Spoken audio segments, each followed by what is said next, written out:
Imagine stepping onto the streets of London in the late 1800s. The air is thick with coal smoke. Horses pull heavy wagons over uneven cobblestones. Street vendors shout for customers.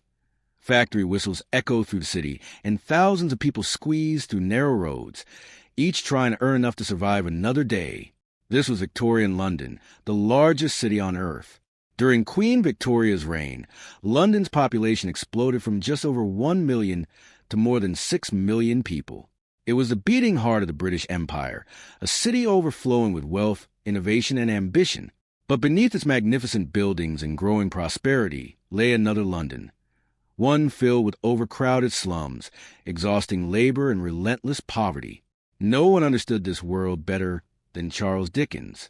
He wandered these very streets after dark, listening to the voices of ordinary people and witnessing the hardships they faced every day. Those experiences inspired some of the greatest novels ever written, including Oliver Twist and A Christmas Carol.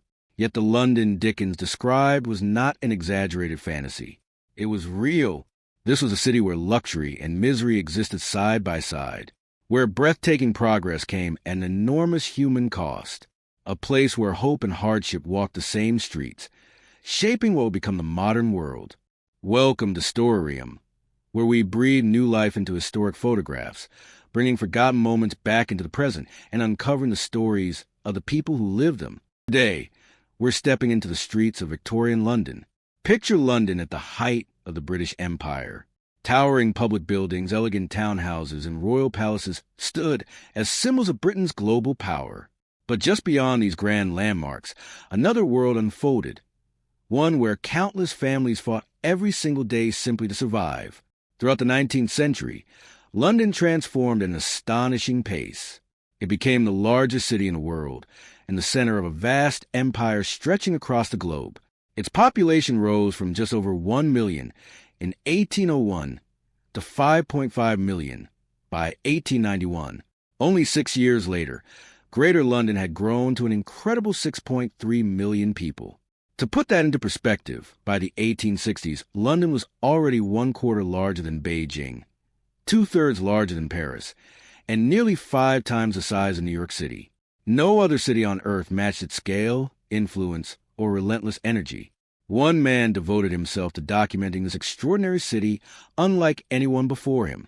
In 1878, Scottish photographer John Thomson published Street Life in London, one of the earliest and most remarkable works of documentary photography ever created. Long before photojournalism became a profession, Thomson was using his camera to tell the stories that most people preferred to ignore. Like many photographers of his time, Thomson rarely appeared in front of the camera himself. One of the few surviving photographs of him was captured accidentally during a photographic expedition in China in 1871. Back in London, however, his focus was never on the rich or the famous. Instead, he turned his lens toward the city's forgotten people, the laborers, street vendors, children, and struggling families whose lives were rarely recorded. At a time when poverty was often ignored or mocked, Thomson chose to document it with honesty, dignity, and compassion. Years before the pioneering social photography of Lewis Hine and Jacob Riis in America, Thomson was already revealing the human reality hidden behind London's growing prosperity. Together with journalist Adolph Smith, he embarked on an ambitious project to record the everyday lives of the city's working poor. Their collaboration became Street Life in London, published in 12 monthly installments. Thomson's striking photographs, combined with Smith's vivid essays, created one of history's first great works of social documentary, a powerful record of a city that was changing the world while leaving millions behind. Unlike the stiff studio portraits that were popular in the Victorian era, John Thomson photographed people where they actually lived and worked. Instead of carefully staged poses against painted backdrops, his subjects stood in the streets, markets, and alleyways that shaped their everyday lives. Through his lens, viewers were able to witness the reality of London in the 1870s with remarkable honesty. Photography at the time still required long exposure times, forcing people to remain almost perfectly still. Even so, Thomson's subject appeared surprisingly natural and at ease. That was because he came to them, stepping into their world instead of asking them to enter his. As London expanded into the greatest city on earth, Not everyone shared in its success. Behind the grand buildings and busy commercial districts, poverty remained a constant part of everyday life. Entire families squeezed into damp, one-room homes, while children wandered the streets searching for food or begging for spare coins. There was no single cause for this hardship. London's booming population, the arrival of thousands of migrants, and low-paying factory jobs created a city where many people worked tirelessly yet still struggled to survive. The Industrial Revolution generated enormous wealth, but that prosperity was far from evenly shared. For London's working poor, progress often meant exhausting hours, dangerous workplaces, and wages that barely covered the cost of living. As the city became richer, many of its poorest residents fell even deeper into poverty, creating a striking contrast between luxury and desperation. One photograph captures that contrast perfectly.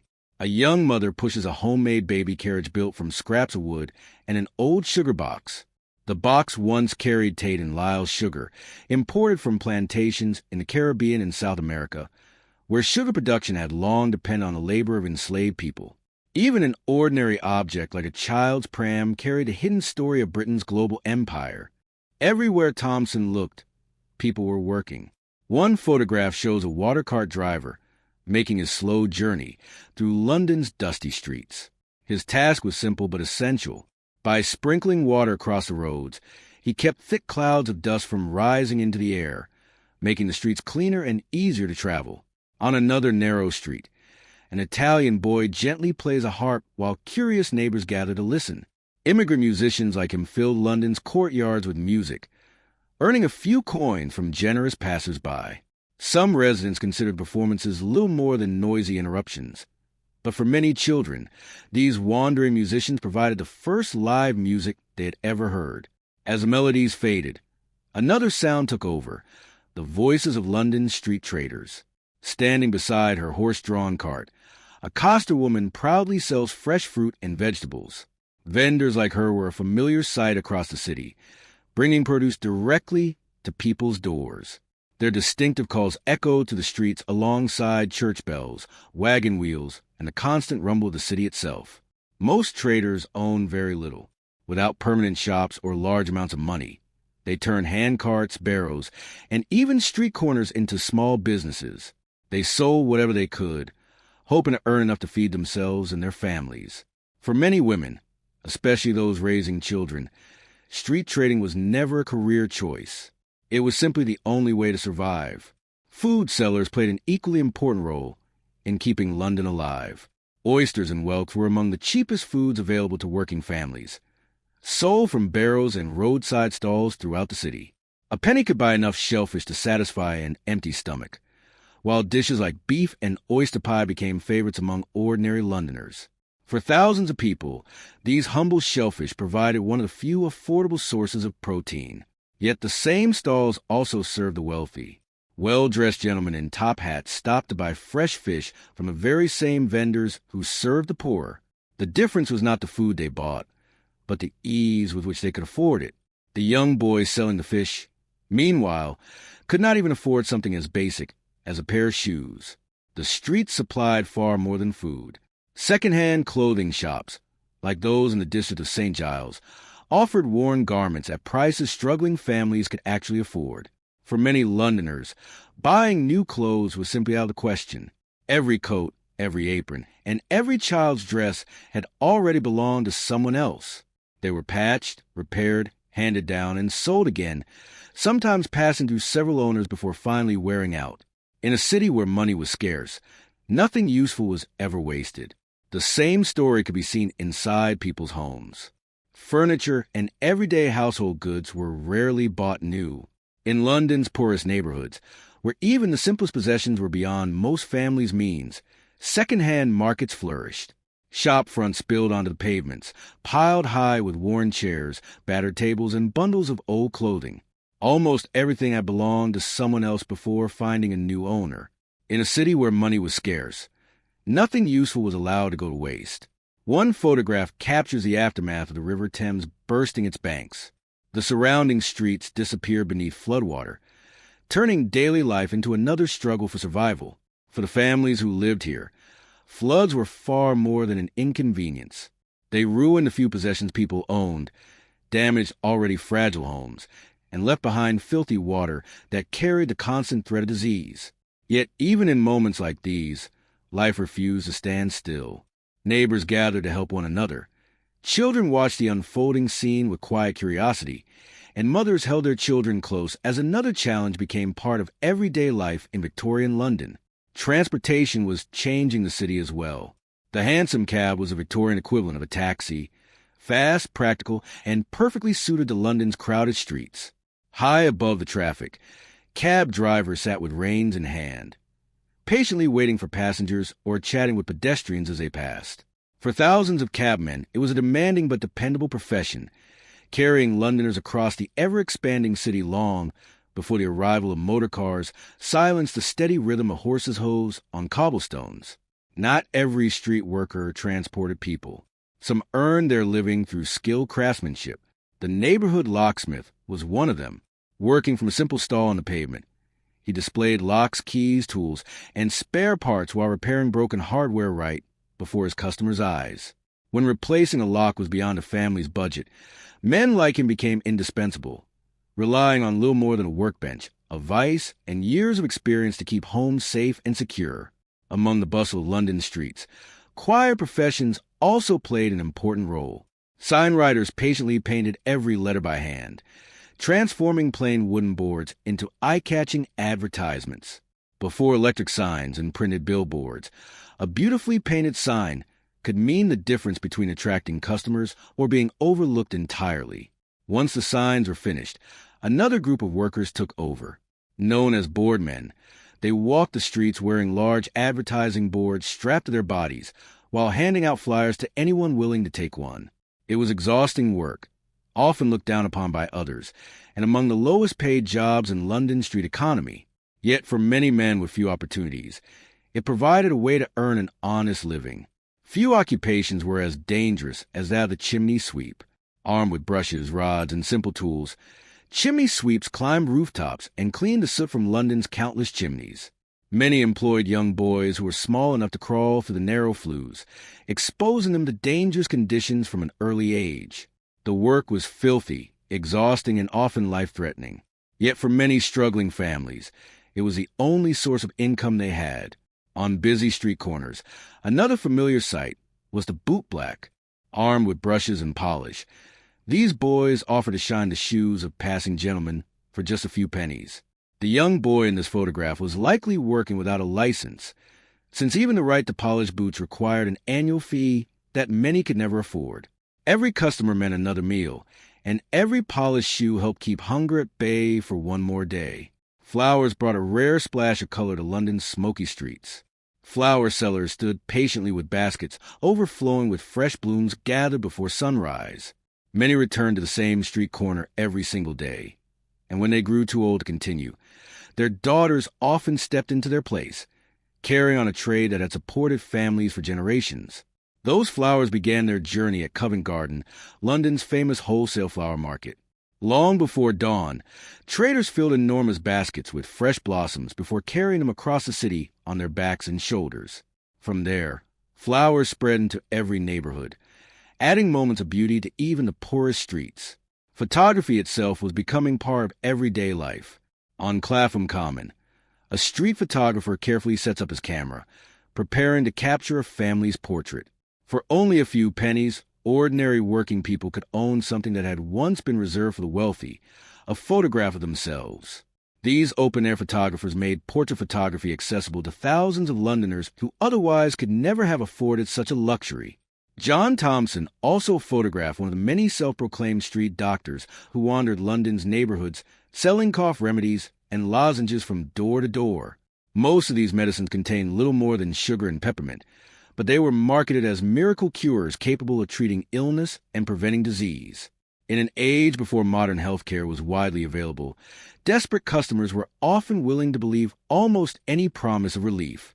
In a time when sanitation was poor and modern medicine was still in its infancy, people were willing to try almost anything that promised relief. Patent medicines, often little more than cleverly marketed mixtures, found eager buyers among London's working poor, who had few other options when illness struck. But doctors were far from the only people going door to door in search of a living. The familiar sound of a horn often announced the arrival of the rag and bone man. Roaming the streets with his cart, he bought or traded for old cloth, bones, scrap metal, and anything else that could be reused. In Victorian London, almost nothing was thrown away. Even the smallest scrap had value, and recycling was not just good practice. It was a necessity for survival. Elsewhere, two workers carefully pasted fresh advertisements onto the city's walls. One of the posters promoted the famous Madame Tussauds Wax Museum, which had first opened its doors in 1835. Long before radio, television, or the internet, walls became London's billboards, carrying news, entertainment, and advertisements to millions of people passing through the streets. After hours of covering the city with handbills, the bill posters finally paused for a short rest. Standing outside a public house with pipes in one hand and pints in the other, they enjoyed a brief moment of peace before returning to work. Behind them, the Royal Cipher VR, Victoria Regina, displayed on the window, quietly reminds us that all of this unfolded during the reign of Queen Victoria. Not everyone in these photographs had spent their lives on the right side of the law. Here we see former convicts carrying ticket of leave papers, official documents that prove they have been released and allowed to rebuild their lives. For many, inexpensive dining halls like this offered far more than a warm meal. They provided companionship, dignity, and a small but important first step back into society. Finding honest work after prison, however, was never easy. Many former prisoners became dustmen, collecting the ash and soot left behind by London's countless household fires. It was filthy, backbreaking work, but it offered something many desperately needed: a steady wage and a chance to start over. Disease remained one of the city's greatest enemies. Throughout the 19th century, London suffered repeated outbreaks of smallpox, with one of the worst epidemics striking between 1871 and 1872. During these outbreaks, public disinfectors moved through the streets with carts full of chemicals, attempting to clean infected homes and neighborhoods. Their work reflected a growing understanding that public health depended not only on doctors, but also on cleaner streets, cleaner homes, and better sanitation. For many families, survival was a shared effort. Parents and children often worked side by side in small workshops or pushed hand carts through the streets together. Children learned their family's trade almost as soon as they could walk, while mothers balanced raising a household with helping to earn enough money to keep food on the table. For young men with few opportunities, another path offered hope. The British Army promised regular wages, discipline, and the possibility of adventure beyond London's crowded streets. Recruiting sergeants often waited outside public houses in busy intersections, searching for willing volunteers. Military life came with enormous risks, but for many, it seemed like a better future than the poverty they were leaving behind. Not everyone, however, called London home. Traveling families camped along the city's outskirts, living in wooden caravans and moving wherever work could be found. Their lives were built around constant travel, trade, and resilience, reminding us that Victorian London was not only a city of permanent residents, but also a crossroads for people always on the move. Today, thanks to modern technology, we can do something that would have seemed impossible to those who lived through this era. By carefully colorizing and reanimating these historic photographs, we can look beyond faded black and white images and experience the past in a far more personal way. Faces seem alive once again. Streets begin to move. And for a brief moment, the distance between their world and ours becomes a little smaller. Photographers like John Thompson were true pioneers. Through patience, skill, and remarkable compassion, they preserve a London that has long since disappeared. More importantly, they preserve the lives of ordinary people, workers, children, street traders, and families whose stories might otherwise have been forgotten forever. So what can these remarkable photographs still teach us today? Perhaps more than anything else, they remind us to be grateful. Grateful for cleaner cities, safer workplaces, better health care, and opportunities that many people in Victorian London could scarcely have imagined. The hardships endured by earlier generations helped shape the world we live in today. Their struggles led to reforms that transformed housing, public health, education, and working conditions.